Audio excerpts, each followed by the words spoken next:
우리가 지난주에 스데반 집사님의 순교로 인해서 예루살렘에 큰 핍박이 일어났고, 그리고 그 핍박을 통해서 예루살렘 교회의 성도들이 온 사마리아와 유대와 땅끝까지로 이렇게 흩어지게 되는 과정에 대해서 우리가 나눠보았습니다. 스데반 집사님이 순교하시게 됐을 때, 그때 7 집사님 중에 한 분이었던 빌립이라는 집사님, 예수님의 제자 빌립이 아니라 7 집사 중에 한 분이었던 빌립 집사님은 사마리아로 갔습니다. 그래서 보통 유대인들이 잘 가지 않는 사마리아 지역에 가서 거기서 복음을 전했는데, 놀랍게 성령의 큰 역사가 있어서 그 사마리아 그 도시 전체에 많은 예수님 믿는 사람들이 일어나서 도시가 부흥하는, 도시가 회개하고 주님께 돌아오는 엄청난 역사가 진행이 되었습니다.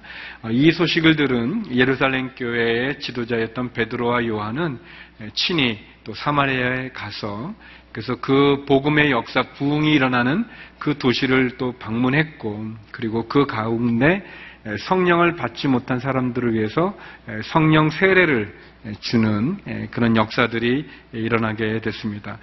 오늘 본문은 이 사마리아 부흥의 주역이었던 이 빌립 집사님을 하나님께서 광야로 옮기시고, 그리고 그 광야 가운데 에티오피아의 내시였던 한 분을 만나서 복음을 전하게 해서 복음이 아프리카 땅까지도 이방인에게까지 전하게 되는 그 과정을 우리들에게 보여주고 있습니다. 저는 오늘 이 본문을 통해서 여러분과 같이 3가지의 질문을 함께 나누고 싶습니다. 먼저 첫 번째 질문은, 과연 우리는 하나님이 원하시는 곳에 있는가라는 질문입니다. 우리 좀 본문이 길지만 같이 한번 읽어보기 원합니다. 26절에서 31절의 말씀입니다. 같이 한번 읽어보겠습니다. 시작. 그때 주의 천사가 빌립에게 예루살렘에서 가사로 내려가는 광야길을 따라 남쪽으로 가거라 하고 말했습니다. 그래서 빌립이 일어나 가다가 길에서 에티오피아 내시를 만났습니다.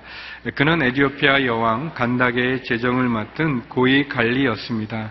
이 사람이 예루살렘에 예배드리러 갔다가 본국으로 돌아가는 길에 마차에 앉아 예언자 이사야의 책을 읽고 있었습니다. 그때 성령께서 빌립에게 저 마차로 가까이 다가가거라고 말씀하셨습니다. 빌립이 마차로 달려가서 그 사람이 예언자 이사야의 글을 읽는 것을 듣고 그에게 지금 읽고 있는 것을 이해하십니까? 라고 물었습니다. 그러자 그는 설명해 주는 사람이 없는데 내가 어떻게 알겠소? 라고 대답하면서 빌립에게 마차에 올라와 자기 곁에 앉으라고 부탁했습니다. 사마리아 성에서, 사마리아 도시에 큰 부흥이 있었습니다. 그리고 성령의 역사가 있었고 많은 사람이 회심하고 주님께 돌아오는 그 이 큰 부흥의 한가운데에 있는 빌립 집사님을 하나님은 천사를 통해서 예루살렘을 통해 가사로 내려가는, 이 가사는 이제 지금의 그 가자 지구인데 그 지중해 해안에 있는 그 남쪽에 그곳으로, 광야로 가라고 말씀하십니다. 천사를 통해서 줬던 이 하나님의 음성은 이게 좀 이렇게 어려움이 있었어요. 이렇게 2가지의 어려움이 있는데, 하나는 과연 이 시기가 적절한가라는 그런 것이고, 또 이 지시가 과연 합리적인가라는 그러한 의문점이 있는 그러한 고민이었습니다.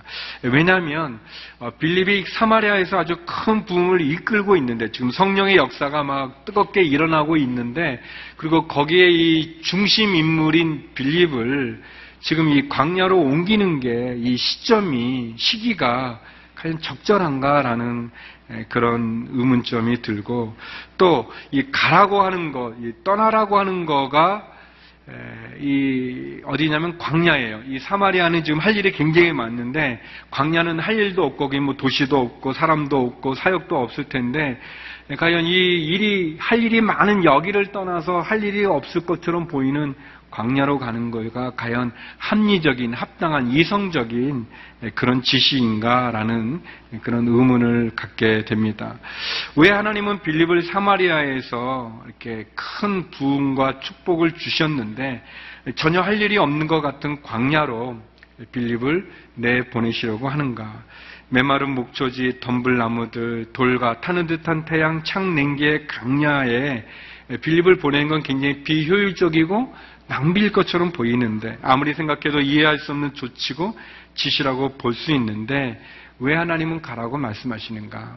근데 우리가 읽은 성경에 보면 이런 하나님의 말씀에, 이해할 수 없는 하나님의 말씀에 빌립은 순종하셨죠. 순종하고, 그리고 그 하나님의 부르심과 명령에 불합리해 보여도 순종하여 그가 있던 사마리아를 떠나서 아무도 없는 광야길 가운데로 가고 있습니다. 과연 우리는 하나님이 원하시는 곳에 있는가? 성도 여러분, 빌립에게는 사마리아나 광야라는 그 장소가 중요하다기보다는 사실 하나님의 음성, 하나님의 뜻이 더 중요했다고 말할 수 있습니다. 하나님의 계획이 중요했고, 그래서 빌립은 자기의 경험, 자기의 이성, 자기의 상황보다 하나님의 뜻과 말씀과 계획에 순종해서 하나님이 원하시는 곳으로 가셨습니다. 하나님의 말씀에 순종해서 하나님의 지시하는 장소로 그는 그의 저소를, 그의 장막을, 사역지를 옮기게 됐습니다. 하나님은 누구를 쓰시는가? 하나님은 순종하는 사람을 쓰십니다. 순종하는 사람이 하나님의 일을 하는 것을 우리는 보게 됩니다. 요한복음 14장 21절에 보면 누구든지 내 계명을 가지고 지키는 사람은 나를 사랑하는 사람이다. 나를 사랑하는 사람은 내 아버지의 사랑을 받을 것이요 나 또한 그 사람을 사랑하고 그 사람에게 나를 나타낼 것이다. 부흥의 도시였던 사마리아를 떠나서 빌립이 아무도 없는 광야로 가는 거가 이해되어지지 않았지만, 그러나 빌립은 순종했습니다. 하나님의 계획과 말씀에 순종해서 하나님이 원하시는 장소로 가게 됐습니다. 성도 여러분, 우리가 아무리 신중하게 미래를 계획한다 할지라도 하나님이 세우신 계획보다 더 낫지는 않을 것입니다. 우리가 아무리 정성을 쌓아서 사역을 한다고 할지라도 하나님이 원하시는 계획보다는 낫지는 않을 것입니다. 우리는 미래를 모르지만 하나님은 미래를 아시고, 우리는 장애물과 함정을 모르지만 하나님은 이 모든 함정과 장애물을, 위기를 아시는 분입니다. 우리보다 하나님이 위대하시고 우리의 생각과 경험보다 하나님의 뜻이 완전하다는 것을 우리는 기억할 필요가 있습니다. 그렇다면 과연 우리는 하나님의 말씀에 순종하는 삶을 살았는가? 나는 하나님의 말씀에 순종하는 사람인가? 아니면 나는 하나님이 원하시는 장소에 계시는가? 내가 살아가는 동안 이해되지 않는 하나님의 말씀과 인도하심이 있을 때 그 말씀에 진짜 내가 이 빌립처럼 순종할 수 있을까? 성도 여러분, 하나님이 시키신다면 분명히 하나님에게는 이유가 있을 것입니다. 하나님이 가라 한다면 분명히 거기에는 하나님의 계획이 있을 것입니다. 하나님의 뜻이 있겠죠. 빌립이 참 아무도 없는 이 부흥과 사역이 많이 있는 이 사마리아에서 전혀 없는 강야로 가라고 하는 그 말씀에 순종할 수 있었던 것은 어쩌면 빌립의 마음 가운데 내가 이 사마리아에서 이룬 이 큰 부흥은 내가 한 거라는 그런 생각이 없었기 때문이 아닐까 생각이 되어집니다. 내가 중요한 사람이고, 내가 이 일을 했고, 내가 아니면 이 일을 할 수 없는 사람이고, 내가 이룬 이 일, 그런 마음보다는 성령님이 하셨고, 하나님이 하셨고, 성령님께서 나를 통해서 이런 일을 이루신 거라는 그 믿음이 있었기 때문에 성령님께서, 하나님께서 또 다른 곳으로 가라 할 때 그가 갈 수 있었던 것 같습니다. 성도 여러분, 우리의 마음 가운데 내가 했고 내가 이뤘다는 그 의식을 내려놓고 하나님이 하셨고 하나님 성령님께서 하셨다는 그 믿음이 우리의 마음에 있기를 원합니다. 그럴 때 우리는 하나님이 지시하는 곳, 하나님이 원하시는 곳에 갈 수 있고, 하나님 원하시는 곳, 그곳이 바로 저와 여러분, 우리가 있어야 될 장소임을 기억하시기 바랍니다. 두 번째 질문은 우리는 하나님의 말씀을 전하고 있는가라는 것입니다. 하나님의 말씀을 전하고 있는가, 전도하고 있는가, 복음을 나누고 있는가. 우리 32절에서 35절의 말씀을 같이 한번 읽어보겠습니다. 32절에서 35절입니다. 함께 읽을까요? 시작. 그가 읽고 있던 성경 구절은 바로 이것이었습니다. 그는 도살장으로 향하는 양처럼 끌려갔고 털 깎는 사람 앞에서 잠잠한 어린 양처럼 그의 입을 열지 않았다. 그는 굴욕을 당하며 공정한 재판도 받지 못해 이 땅에서 그의 생명을 빼앗겼으니 누가 이 세대의 악함을 말로 다 표현할 수 있겠는가? 그 내시가 빌립에게 이 말은 누구를 두고 한 말입니까?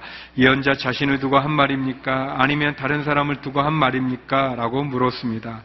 그러자 빌립이 그의 입을 열어 바로 그 성경 구절로부터 시작해서 예수에 대한 복음을 전해 주었습니다.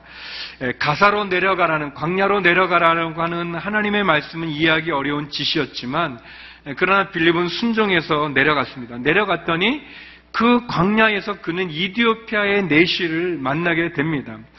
이 이디오피아 내시에 대해서 27절에 설명된 걸 보면은 그는 에디오피아의 여왕 간다게, 이 간다게는 그냥 그 호칭인데 그 여왕의 호칭, 그 간다게의 재정을 맡는 고위 관리라고 설명하고 있습니다. 그러니까 우리로 보면 재무부 장관 정도 되는 큰 관리죠, 높은 관리입니다. 이 에디오피아는 이 이집트 밑에 있는 지금의 그 수단과 에디오피아의 그 중간 지점쯤 되는 예전에 구스라고 들려지는 그러한 지역입니다. 그러니까 그곳에서 이 예루살렘까지 예배를 드리러 가는 그 길은 굉장히 먼 길이죠. 굉장히 먼 이집트를 지나서 또 사막의 광야길을 지나서 예루살렘까지 먼 길입니다. 그리고 그는 고위 관리였기 때문에 아마도 그가 혼자 마차를 몰고 가지는 않았을 거예요. 대략 한 70여 명의 수행원들과 같이 갔을 겁니다. 근데 참 놀라지 않습니까? 이 사람이 이사야의 성경책을 읽고 있고 또 많은 수행원이 있는데 그 빌립이 나타나서 빌립이 가까이 접근할 수 없었을 텐데 근데 이 사람이 읽는 그 소리를 듣고 빌립이 질문을 합니다. 그것을 깨달고 있습니까? 그랬더니 이 사람이 설명해 주는 사람이 없는데 어찌게 깨달을 수 있겠습니까? 이리와 내 옆에 좀 앉으십시오라고 그 빌립을 초청합니다. 성도 여러분, 성령님께서 예비한 사람들이 있습니다. 하나님께서 준비해 놓은 일들이 있습니다. 하나님이 가라 하면 분명히 가야 될 이유가 있고 하나님의 계획이 있습니다. 이 많은 수행원들이 어떻게 이 빌립의 접근을 허락했을까? 또 이 고위 관리는 이디오피아의 내시는 어떻게 빌립 처음 보는 사람인데 자기 옆자리에 앉힐 수 있을까? 또 그가 읽었던 성경의 말씀이 특별히 이사야 53장 어린 양의 노래일 수 있을까? 하나님께서 하시는 일입니다. 사랑하는 성도 여러분, 하나님께서 하시고자 하시는 그 일은 그 복음을 듣는 자들만이 예수 그리스도를 영접할 수 있지 않겠습니까? 복음을 듣지 않고 어찌 영접할 수 있겠습니까? 하나님이 예비된 사람, 예비된 사건들이 있습니다. 특별히 성경의 말씀은 예수님으로만 해석이 되어집니다. 예수님 부활을 의심했던 엠마의 두 제자에게 예수님 나타나셨을 때 누가복음 24장 27절에 보면 이런 말씀이 있습니다. 예수께서는 모세와 모든 예언자들로부터 시작해 성경 전체에서 자기에 관해 언급된 것을 그들에게 자세히 설명해 주셨습니다. 라고 기록하고 있습니다. 성경의 말씀은 예수님으로만 해석이 되어집니다. 내시가 빌립을 어떻게 알아보고 초청했을까? 가서로 가는 길, 그 광야로 가는 길은 우리의 경험이나 이성에는 맞지 않는 불합리한 명령으로 느껴지지만 성령님께서는 이미 다 예비를 해 놓으신 거죠. 근데 중요한 건 이 빌립이 천사의 지시와 성령의 지시에 순종했을 뿐만 아니라 성경에 대한 지식이 있다는 거예요. 그래서 이 이디오피아의 내시가 있는 그 말씀이 어떤 내용인지를 알았고, 그리고 우리 말씀의 35절에 보니까 그가 읽었던 그 성경 말씀으로부터 시작해서 예수님에 관한 복음을 전했다는 것입니다. 성도 여러분, 여러분은 누군가 여러분에게 예수님에 대해서 궁금해할 때 그것을 설명해 줄 수 있는 성경의 지식이 있으신지요? 오늘 께 모토 가운데 하나가 배우든지 가르치든지입니다. 여러분, 모르시면 배우셔야 됩니다. 그리고 배웠으면 가르치셔야 돼요. 내가 가르쳐야 되는데 모르시면 배우면 됩니다. 누군가 여러분에게 복음에 대해서, 성경에 대해서 물을 때 여러분이 이 빌립처럼 가르칠 수가 있는가? 저희 교회에 우리 장경문 장로님이 계시는데, 이 장로님께서 언젠가 한번 좀 와서 좀 전도 좀 해달라고, 누구 좀 만나달라고 그래서 이렇게 가셨는데, 가셔서 이렇게 전도하려고 그러는데 어떻게 전도해야 될지를 잘 모르시는 거예요. 그래서 그냥 뭐 안부를 묻고 이야기를 하고, 이런 일상적인 좋은 얘기만 하다가 오면서 장로님 마음 가운데 내가 이 전도하는 거를 좀 배워야겠구나.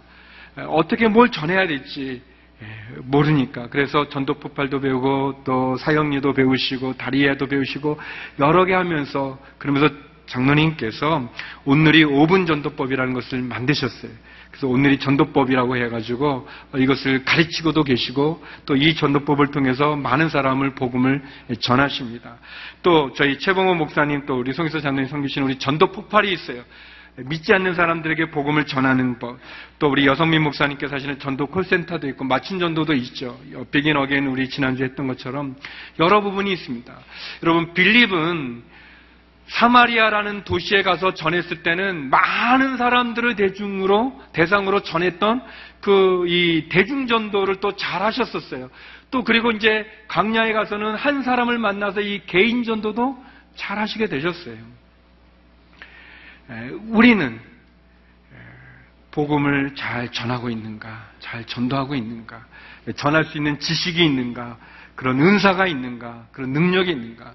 성도 여러분, 없으시면 배우십시오.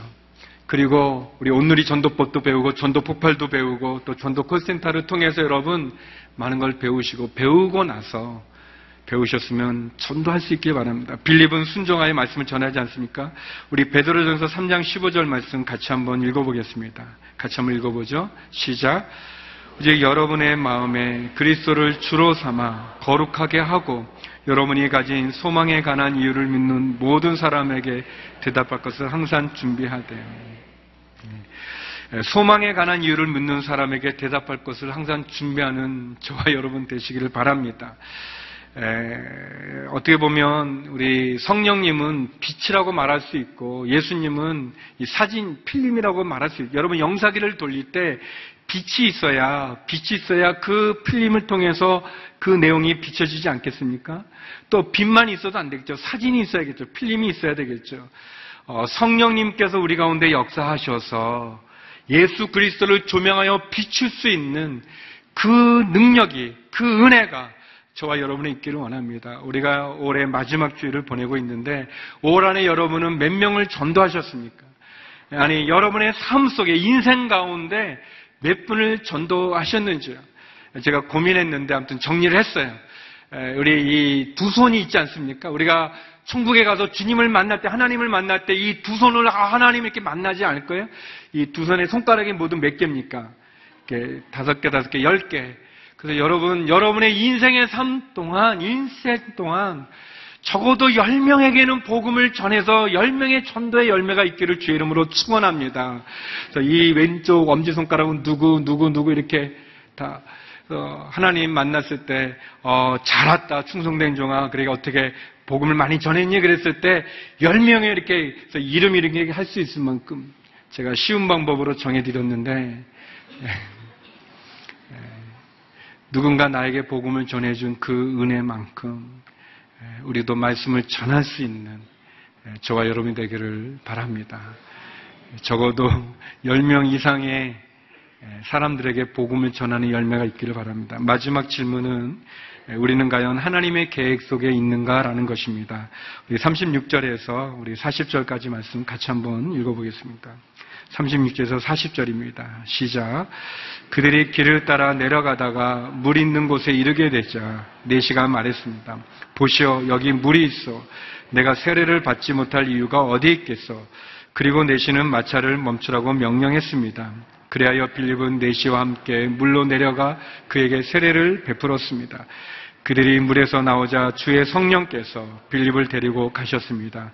내시는 그를 다시 볼 수 없게 됐으나 매우 기뻐하며 가던 길을 계속 갔습니다. 빌립은 아소도에 나타나 가이사랴에 도착할 때까지 모든 마을들을 두루 다니며 복음을 전했습니다. 빌립의 말씀을 들은 이디오피아의 내시는 그 마음 가운데 은혜가 있었습니다. 그리고 그는 물 있는 곳에서 예수님을 영접하는 세례를 받기를 청했고, 빌립과 내시는 거기서 빌립은 세례를 베풀고, 그들이 물에서 나오자 성령께서 빌립을 옮기시고, 이디오피아 내시는 기쁨 가운데 그 길을 갔다고 얘기하고 있습니다. 순종했던 빌립 집사님을 통해서 한 영혼이 주님께 돌아오는 놀라운 사건의 이야기죠. 하나님은 계획이 있으십니다. 하나님은 저와 여러분에게 계획이 있어요. 빌립 집사님에게도 계획이 있어요. 그래서 그를 사마리아로 보냈고, 사마리아에서 가사로 가는 광야에 보냈고, 그리고 그 광야에서 이디오피아 내시를 만나 복음을 전하게 하셨고, 그가 세례를 받자 그를 또 옮겨서 아스돗이라는 그곳 거쳐서 북쪽 가이사라에 정착하게 합니다. 사도행전 21장 8절 9절에 보면 나중에 사도 바울이 전도 여행 가운데 이 가이사라에 있던 빌립 집에 머무르게 되는데, 거기 보면 빌립 집사는 4명의 딸이 있었습니다. 그 4명의 딸이 다 처녀로 예언자였다고 합니다. 예언하는 자라고 얘기합니다. 빌립 집사님은 하나님의 계획 가운데 그가 생활했던 것을 보게 됩니다. 이디오피아 내시에게도 하나님의 계획이 있었습니다. 그가 먼 곳에서부터 예루살렘에 왔고, 그는 내시였기 때문에, 외국인이었기 때문에 그는 이방인의 뜰에만 머물 수 있었을 것입니다. 그럼에도 불구하고 그가 성경을 읽을 때 하나님의 예비된 한 사람을 만나 영접하게 되어지죠. 지금의 이디오피아에 가게 되면 아디스아바바가 수도인데, 거기 수도에 가면 이 이디오피아 내시를 기념하는 교회가 있습니다. 제가 경유할 때 하루 머물게 되면서 그 교회를 방문했던 적이 있는데, 그 방문해 보면 이디오피아 내시에 대한 그런 여러 그림들과 또 유물들이 있는 것을 보게 됩니다. 한 사람의 헌신을 통해서 복음이 아프리카 그 땅 가운데 전해지는 그런 계획을 보게 됩니다. 한 영혼의 회심의 이야기지만, 그러나 한 나라로, 그리고 아프리카의 복음이 전해지는 그런 하나님의 계획을 볼 수 있습니다. 사랑하는 성도 여러분, 저와 여러분 하나님의 계획 가운데 있는지요? 저와 여러분 하나님의 계획 가운데, 하나님이 원하는 장소에 우리가 복음을 전해야 될 사람에게 복음을 전하는 저와 여러분 되기를 주의 이름으로 축원합니다. 특별히 하나님의 계획 안에 있기 위해 우리에게 가장 필요한 것은 하나님의 말씀을 듣는 것입니다. 우리 이사야 30장 21절 말씀을 같이 한번 읽겠습니다. 함께 읽겠습니다. 시작. 너희가 오른쪽으로나 왼쪽으로나 벗어나려 하기만 하면 뒤에서 너희에게 이렇게 들려드릴 것이다. 이 길이다. 이쪽으로 걸어라. 그렇습니다. 하나님 원하시는 곳에 내가 있는가? 하나님 말씀 전하고 있는가? 내가 하나님의 계획 가운데 순종하여 하나님의 음성을 듣고 있는가? 하나님의 음성을 듣고 이 길이다 말씀하는 그 하나님의 말씀 따라 순종하여 살아가는 저와 여러분 되기를 주의 이름으로 축원합니다. 기도하시겠습니다. 거룩하신 하나님, 빌립 집사님 순종을 통하여서 아름다운 열매를 맺으신과 같이 우리에게 말씀하시는 하나님의 음성을 듣고 순종하여 귀한 열매를 맺는 저희가 되게 하여 주시옵소서. 예수님 이름으로 기도드립니다. 아멘.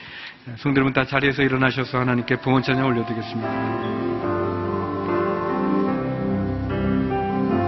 주님 내가 여기 있사오니 나를 도내소서. 나의 맘 나의 몸 주께 드리오니 주 받으옵소서. 주님 내가 여기 있사오니 나를 써주소서. 가진 것 모두 다 주께 드리오니 주 받으소서.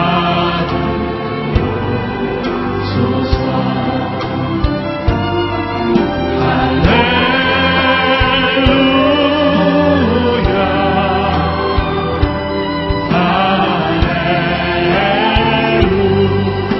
할렐루야